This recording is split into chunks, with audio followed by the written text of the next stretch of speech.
to my YouTube channel. My name is Hope Taylor and I am a photographer serving both Charleston and Savannah, and this YouTube channel is where I share education for photographers as well as a little bit about my life living in the Lowcountry and running a photography business.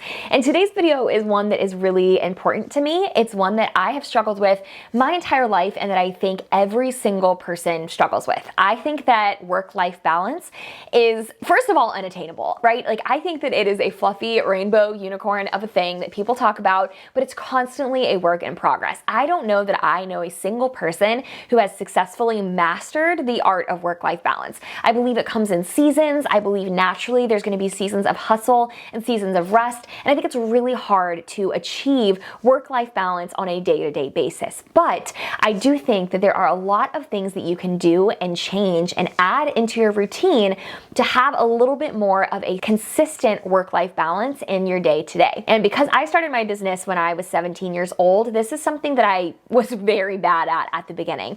I did not have any boundaries on when I worked. I was too young to really understand the importance of taking time for yourself and what that can do to your mental health when you're just draining yourself from working too much. So in today's video, I want to break down 3 things that I have changed to incorporate more work-life balance in my day-to-day life that you can easily change literally today to make some steps in the right direction. So the number 1 tip that I want to give you guys today is going to make some of you roll your eyes, because you've probably heard every business guru and motivational speaker and teacher and educator in your life say something about this. But I want to talk to you about it in a really practical way, because I used to roll my eyes when people said it too.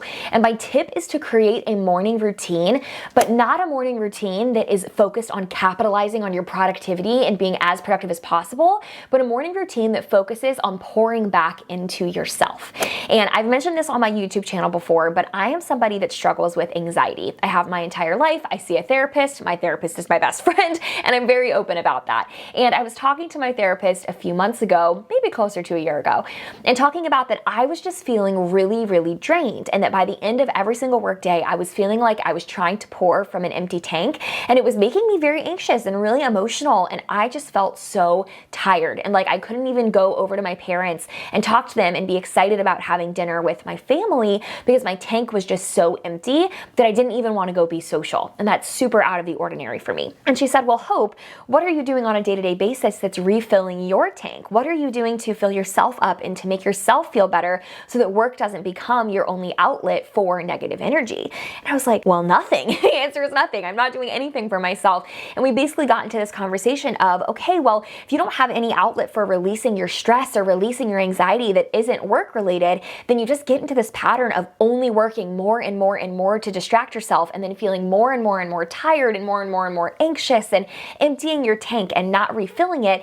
And that's not a good place to be, right? And I was so guilty of doing that to myself. So now my morning routine is not focused on how can I be as productive as possible today. It's how can I start my day by refilling my cup so that I can serve my clients better, serve my family better, love Hayden better. How can I feel better and make my days better by starting the day about me and loving myself and focusing on myself? So my morning routine now involves going to the gym. It involves eating a really healthy breakfast, and it involves listening to some really awesome music before I touch anything work related.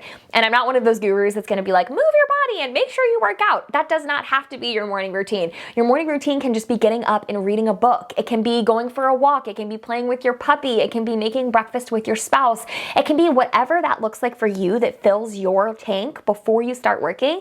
But make sure there's something about your morning routine that sets your day up for success by pouring back into you. Tip number 2 is that when I am scheduling out my days, my weeks, my quarters, like on these calendars that we've talked about on this channel before, I always prioritize putting my time and my personal time off on the calendar first.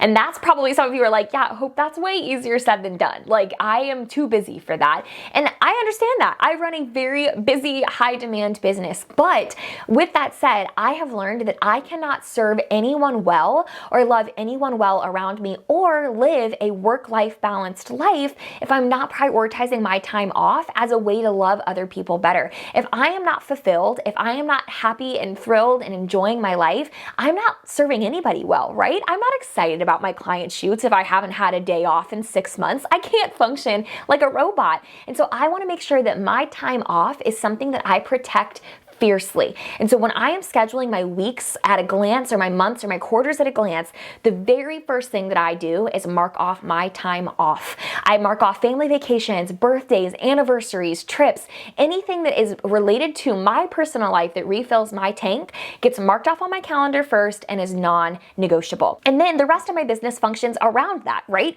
Instead of planning my business first and then trying to squeeze in a beach vacation or squeeze in a birthday dinner with my family, I am putting that on the calendar first so that instead of my life functioning around my business functions around my life. And that's why a lot of us entrepreneurs got into working for ourselves in the first place, right? We wanted to be able to structure our lives and our work around each other. But if you're letting your business run your life, then you're not really doing that, right? So make sure that you are prioritizing your time and marking that off on the calendars first. And tip number 3 could be its own entire series of videos. I am all about the word no and setting boundaries, but I want to give you 3 boundaries that you can set in your business right now to have better work-life balance, and that I have done in my business and done for a long time that have changed the way that I view business and allowed me to have clear boundaries. Number 1, I have a very clear start and end time to my workday every single day. I start work at 9 a.m. and I am done by 4 p.m. no questions asked. I don't care if I finish my to-do list. I don't care if 85 emails have come in that need my response. I am done with work at 4 p.m. Done. Clear cut, no questions asked. And if I didn't set that boundary for myself, I would work until 9 p.m., 10 p.m., 11 p.m. I would never leave my laptop. As an entrepreneur, we have the gift of working for ourselves, but we also have the not so gifty thing that any work that we have to do has to be done by us most of the time, right? There's not a whole team of people helping us, and there's nobody to tell us to stop. There's no boss that's gonna walk in and be like, Hope, it's time to leave the office, sister. We have to set those boundaries ourselves. So set a very clear start and end time to your workday and stick to that and communicate that to your clients, right? Maybe even put that start and end time in your email sequences and say, I only work Monday through Friday, so you don't feel the pressure on the weekends of replying to emails, because your clients know when they can expect to hear from you. Tip number 2, or boundary number 2 to set, is to not give your clients your cell phone number. And some of you are gonna be like, obviously, and some of you are gonna be like, what? Because that is your number 1 source of communication with your clients. And I don't wanna sit here and tell you that you're doing something wrong. That might work for you, but I will tell you that lifting the weight of having 50 clients text you in a week is going to make you feel like a new person. I do not give anybody my phone number until 24 hours to 48 hours before their shoot with me. My photography clients are the only people that get my cell phone number, and I give it to them as an emergency contact if they need me the week of their shoot or the day of their shoot, especially if there's something like inclement weather involved. But that is the only time I am giving my phone number to my clients. Other than that, the only form of communication that I use is email. I have an autoresponder set up on Facebook. My virtual assistant replies to Instagram DM inquiries about photography services. Those are all directed to my email. Any type of communication people try to have with me is directed to my email. That is where you can communicate with me about work. Done. Point blank, period. I do not use my personal cell phone for work communication when it comes to texting. I do not text my clients, because then it blurs the lines of friendship and clients and work and life, and there's no work-life balance there, right? If you're answering a client's text message at 11 p.m. on a Friday, that is not work-life balance. Stop giving everybody unlimited access to you and start choosing one form of communication that works for you and funnel everybody there. And the third boundary that I've set that I cannot recommend enough, and I've had this turned off for so long that I don't even remember what it's like to have my notifications come through, but I have turned off all of my phone notifications, all social media apps, my email, any type of communication app besides texting. Those notifications are all turned off on my phone. I have to manually refresh every single one of those apps to get those notifications, because I can live so much more unplugged and such a fuller life if I'm not constantly tied to my phone and seeing when somebody's pinging me with a question about their gallery or an inquiry, because of course we want to reply to those things, right? We're excited to get those emails, but you don't want to be so tied to your phone they are not present in your daily life. So turn those notifications off. So I hope this video was helpful. Comment below and let me know if you guys are going to implement any of these work-life balance strategies into your day-to-day. Be sure you subscribe so that you see my videos come out each week. Thanks for tuning in, guys, and I'll see you next time.